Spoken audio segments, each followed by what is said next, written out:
Ils ont quitté la plage. Une émission de Timothée Patton. Bonjour, nous sommes aujourd'hui avec Guy et Joël Zeller. Guy et Joël n'ont pas arrêté depuis leur voyage de noces à prendre l'avion, en couple, en famille ou avec des dizaines de fabricants de joie, ces enfants, ces ados qui donnent de leurs vacances pour communiquer leur joie et leur foi aux plus démunis.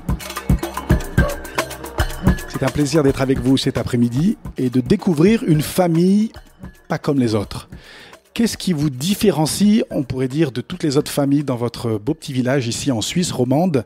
Vous êtes une famille déjà pleine de joie, pleine de vie, et vous avez, il me semble, à écouter les enfants tout à l'heure, beaucoup voyagé. Guy, qu'est-ce qui vous a poussé, ou quand est-ce que vous avez été, entre guillemets, piqué par ce virus, un bon virus, de quitter le confort de votre plage pour partir et servir les autres? Ça remonte à quand? Alors pour moi, ça remonte en 1990. Cette année-là, j'ai fait une tournée missionnaire à court terme en Roumanie avec les Fabricants de joie, un ministère de jeunesse en mission. J'étais moi-même encore relativement jeune converti. On s'est rendu dans ce pays juste après la révolution, après la mort de Ceausescu. Et puis à ce moment, le pays était complètement détruit à l'intérieur. Les gens n'avaient plus d'espérance et on s'est retrouvé là-bas avec une équipe d'enfants, d'adolescents et quelques familles. J'ai été époustouflé de voir déjà le potentiel des tout jeunes pour pouvoir transmettre leur foi et rejoindre les personnes. On a distribué des Bibles par centaines, tellement les gens avaient faim et soif d'entendre la parole de Dieu, de pouvoir la lire. On a vécu de tels miracles pendant ce voyage que je me suis dit, mais ça, c'est quelque chose que j'aimerais faire chaque année. Donc, quand vous êtes retourné en Suisse, après ce premier voyage en Roumanie, vous aviez quel âge déjà à l'époque? Alors à l'époque, j'avais 23 ans. J'étais en train de chercher à quoi ma vie pouvait bien servir. Et le fait d'avoir côtoyé ces enfants, ces adolescents pleins de feu, pleins de zèle, et d'avoir découvert une autre culture et de voir leur pertinence dans cette autre culture, ça m'a fait envie de continuer ce genre de voyage de manière régulière. Est-ce que le fait d'être dans un pays à cette époque, c'était un des pays les plus en ruine, en tout cas en Europe, il y a eu un désir d'aller justement dans les pays en voie de développement ou les pays pauvres suite à ce tout premier voyage en Roumanie? Je dirais, suite à ce tout premier voyage, ça m'a donné le goût du risque. Et quand je dis le risque, c'est pas de nous mettre dans des situations dangereuses, mais simplement de nous mettre à l'écoute de Dieu en disant, Seigneur, qu'est-ce que tu veux qu'on fasse?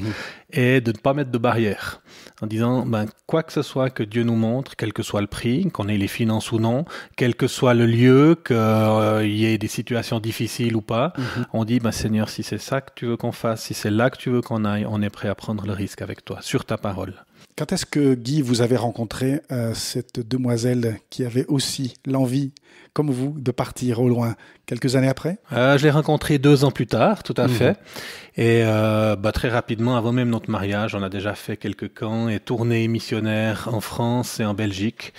Ça fait partie de notre ADN de couple dès le début et même avant.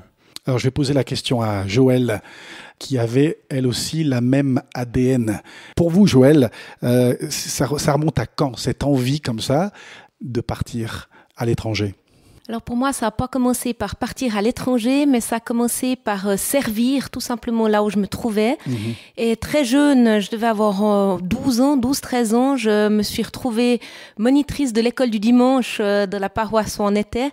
Et puis j'ai servi les enfants et je savais que dans ma vie, j'avais envie de découvrir les enfants et que la routine me tuait. Donc, j'ai toujours saisi toutes les opportunités de servir. Donc, quand j'ai découvert que je pouvais servir au-delà de mon village, c'est tout naturellement, finalement, que ça s'est poursuivi par plusieurs voyages. Le premier en Belgique, pour moi, où j'ai découvert une autre culture, d'autres enfants.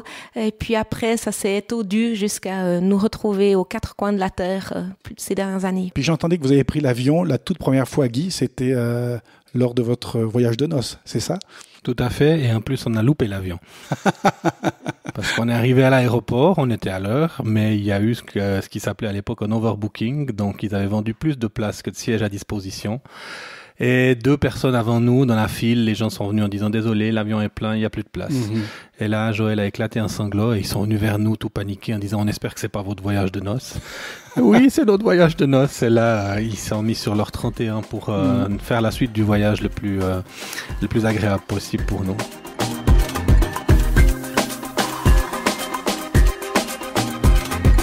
cas, ce désagrément d'un premier voyage, ça ne vous a pas empêché d'en faire des dizaines et des dizaines.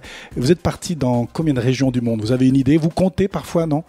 Ça nous arrive de compter, mais c'est difficile de pouvoir le faire parce que il y a des voyages qui sont faits individuellement. On travaille pour une mission, donc on a des responsabilités internationales, ce qui fait que des fois c'est moi qui vais voyager, des fois c'est Joël, et des fois on le fait en famille. Donc en famille justement. Autour de cette table, il y a 5 enfants. Comment ça a été pour eux de vous suivre, de suivre votre vision? Peut-être que Joël pourra répondre. En fait, c'est devenu tout naturellement. Pour eux, c'est quelque chose de normal. Et c'est quand les autres personnes ont commencé à poser un regard sur eux en disant « mais ça vous embête pas de toujours voyager ?» mais qu'ils ont réalisé qu'au fait, ils vivaient quelque chose de particulier. Mais au départ, c'est la seule chose qu'ils ont connue. Et puis, on réalise qu'ils aiment aussi tous beaucoup voyager et découvrir de nouvelles cultures. C'est dans leur style de vie. Il n'y a pas un moment, les enfants, ils ont dit bon, c'est sympa, merci de tous ces voyages. On veut être comme les autres enfants du village ou de notre école. On veut un peu s'installer sur la plage. Alors, c'est pas arrivé. Et on prie pour que le Seigneur les conduise. Je dirais que c'est même plutôt le contraire, parce que nous, des fois, certains étés, on était fatigués. On s'est dit, allez, cet été, on fait pas de tournée missionnaire, mais on fait des vacances.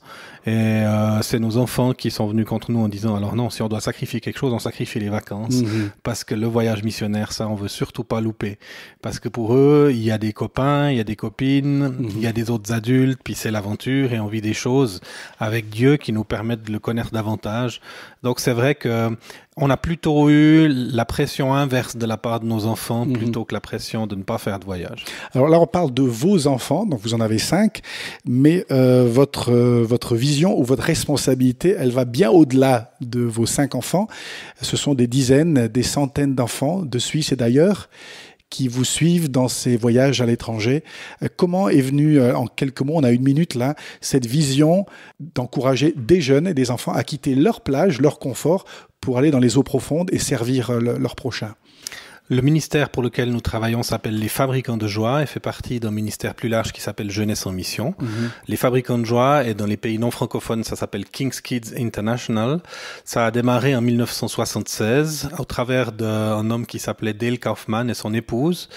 Et simplement, ils s'occupaient des enfants sur la base de Jeunesse en Mission et ils avaient à cœur de pouvoir aussi servir avec les enfants pour que les enfants soient pas juste des enfants que leurs parents missionnaires traînent derrière eux, mais qui soient également missionnaires avec leurs parents. Alors, ils font quoi sur place, ces fabricants de joie? Quand ils arrivent dans un pays, le Cambodge par exemple, il y a 2 ans, ou Israël l'an dernier, les Philippines bientôt, ils font quoi sur le terrain? La première chose qu'on fait, c'est écouter Dieu, et ça on le fait des mois à l'avance pour essayer de comprendre, Seigneur, qu'est-ce qu'il y a sur ton cœur? Pourquoi est-ce que tu nous appelles dans ce pays cet été? Après, on prend des contacts sur le pays, et par exemple, ce qu'on a pu faire au Cambodge, c'était enseigner de l'anglais à des classes, mais aussi construire des maisons dans des villages en collaboration avec des églises locales pour des veuves et des orphelins. Donc ça, c'était ce qu'on a fait au Cambodge, mais on a fait des choses très différentes suivant les pays où on est, ça dépend aussi des contextes. Une question, peut-être la dernière pour Joël. On fait comment pour préparer là, le prochain voyage? Vous êtes combien à partir là? Notre prochain voyage en Nouvelle-Calédonie, on est plus d'une trentaine. On s'y prend des mois à l'avance, mais c'est surtout une préparation de cœur, j'ai envie de dire, et d'écoute de Dieu. On se laisse très souple pour entrer dans ce que Dieu a préparé d'avance. Et puis, on essaye de discerner quelle est sa volonté, en fait. Alors, la première démarche, c'est simplement d'aller sur le site des Fabricants de Joie. Qui est fabricantdejoie.ch. Au pluriel, fabricant. Exactement. Et puis, sous le département tournée, on trouvera toutes les informations nécessaires avec tous les voyages missionnaires qui sont proposés. Guy et Joël, un grand merci pour ces quelques minutes passées avec vous. On a voyagé un petit peu, mais l'idéal, c'est de partir avec vous et de découvrir de nouveaux horizons. Merci beaucoup à tous les deux. Ils ont quitté la plage, vous a été proposé par Parole.fm.